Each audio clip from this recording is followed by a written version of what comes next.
Hi, Mike Scantlebury here. I was watching television the other night and there was a drama on called The Little Drummer Girl, and it's a dramatisation of a book by John le Carre, all about spies travelling around the world, working undercover, defeating the enemy. And I thought, well, this is interesting. I could learn something about spy fiction because my name's Mike Scantlebury and I write crime fiction, thrillers, whodunits, murder mysteries.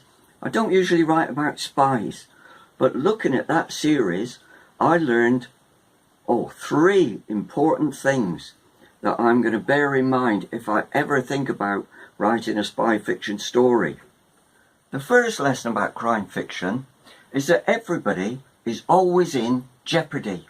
Everybody's in danger all the time. Doesn't matter who the characters are, they're always looking over their shoulder. And at the end of the series, somebody was saying, you people, you always sleep with a gun under your pillow. And a chap said, no, actually, I leave it on the nightstand, but that's right, never go anywhere without a gun. And at the end of the story, when the young lady went looking for the man she loved, she opened the door and he was standing there with a gun in the back of his jeans, and he pulled it out. He was very nervous. He thought everybody was out to get him. Now, in traditional crime fiction, what used to happen was somebody would get murdered and the detective will come in and investigate, but the detective wasn't in danger. Or Inspector Jacques from the police force came along, he wasn't in danger. Or the person who owned the house, they weren't in danger. Usually it's very straightforward. That somebody was in danger. I mean, that has changed over the years. There used to be a series on television called Midsummer Murders, and every episode of that, it was 2 hours long. Somebody would get murdered in the first half hour, and then somebody would get murdered in the second half hour, and then in the third half hour. And me and my partner used to sit on the settee watching this program on the television going, right, that's number one.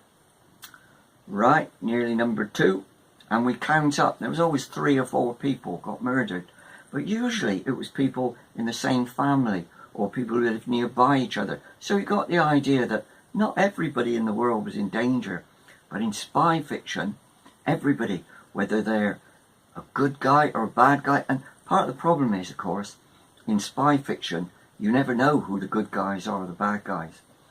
Dan Brown, who writes thrillers, action-adventure thrillers, said to make it interesting in his books, what he usually does is has somebody who is like a friend but turns out to be secretly an enemy, and he has somebody who's an enemy who actually turns out to be very friendly. So that's how he mixes it up. But in spy fiction, everybody's like that.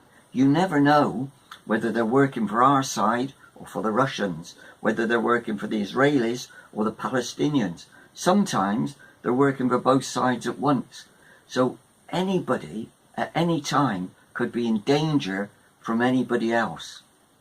You have to try and write a story where everybody's looking over their shoulder, and even when somebody's got friendly with somebody or even fallen in love with somebody, they can never really trust them because they don't know that any moment they're going to betray them. That's one essential item to having spy fiction. The second lesson of spy fiction is that the stakes have to be high. People are doing things for the sake of their country in order to save the world, or the Western Alliance, or freedom, or capitalism.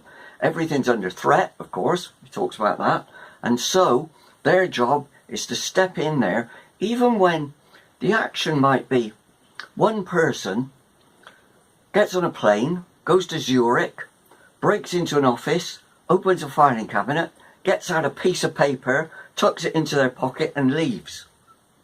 That's a simple theft, you might say. No, because that paper could contain something like a formula for a secret poison that's going to decimate the population of Western Europe.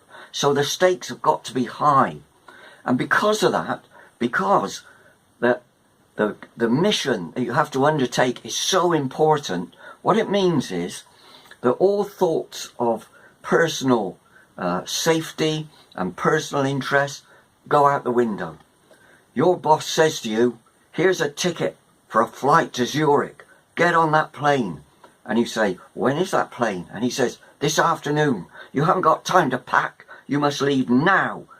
And the person might say, well, I need to say goodbye to my wife and children. And the boss says, no, this is more important than that. And so everything is really important. In crime fiction, it might be that people's motivation is a bit less.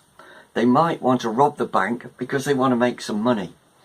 In spy fiction, they want to break into the bank because in the vault are secret documents that affect everybody in the country.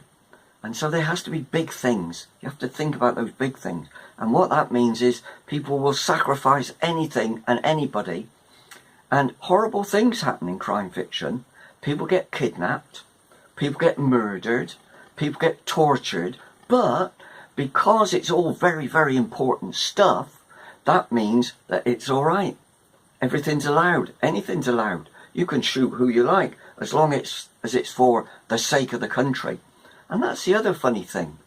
If you're a British person in a spy story, then what you're doing is important work for the sake of the country, for Britain. Now, I live in northwest England, but I don't represent northwest England. I'm a crime writer who lives in England. I don't represent all crime writers or all fiction. When I sit down and write a book, I don't think this book I'm writing may affect the future of literature in this country. But in a spy story, that's exactly what happens. Every action people take is really important, and it's all for the good of the country. And it's assumed when spies confront each other that they all know that. There was a point in The Little Drummer Girl where the man said to the woman, who are you working for? Are you working for the Germans? So he assumed that because she wasn't who she pretended to be, and she wasn't sympathetic with the Palestinian cause, she must be with the other guys, and the other guys were the Germans. She said no. He said, so who are you working for? The Israeli government? So she must be working for the Israelis.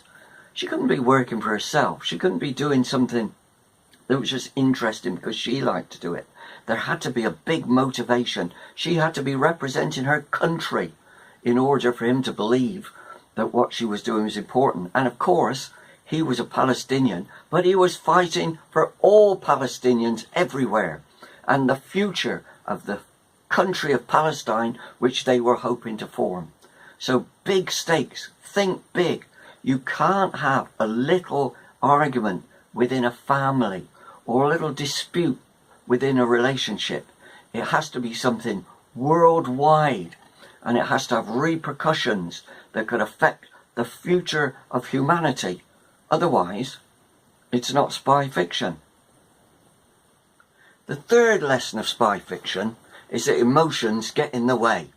I mean, to be a spy, it would be really handy to be a robot where you didn't care about anything, you just followed orders, did exactly what you were told, no matter how dirty or dangerous the job, and you weren't worried about your own safety. Unfortunately, what happens in spy fiction is we often find out that after all, people are only human.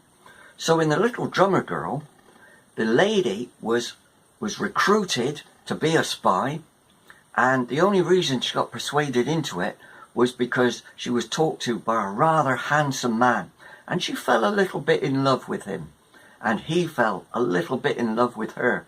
So when it came to her having to go undercover and in danger, he was really concerned, and his emotions came to the surface. So that's what makes it interesting for the reader, because if people simply did what they were told and went off and shot somebody, you wouldn't have much to think about.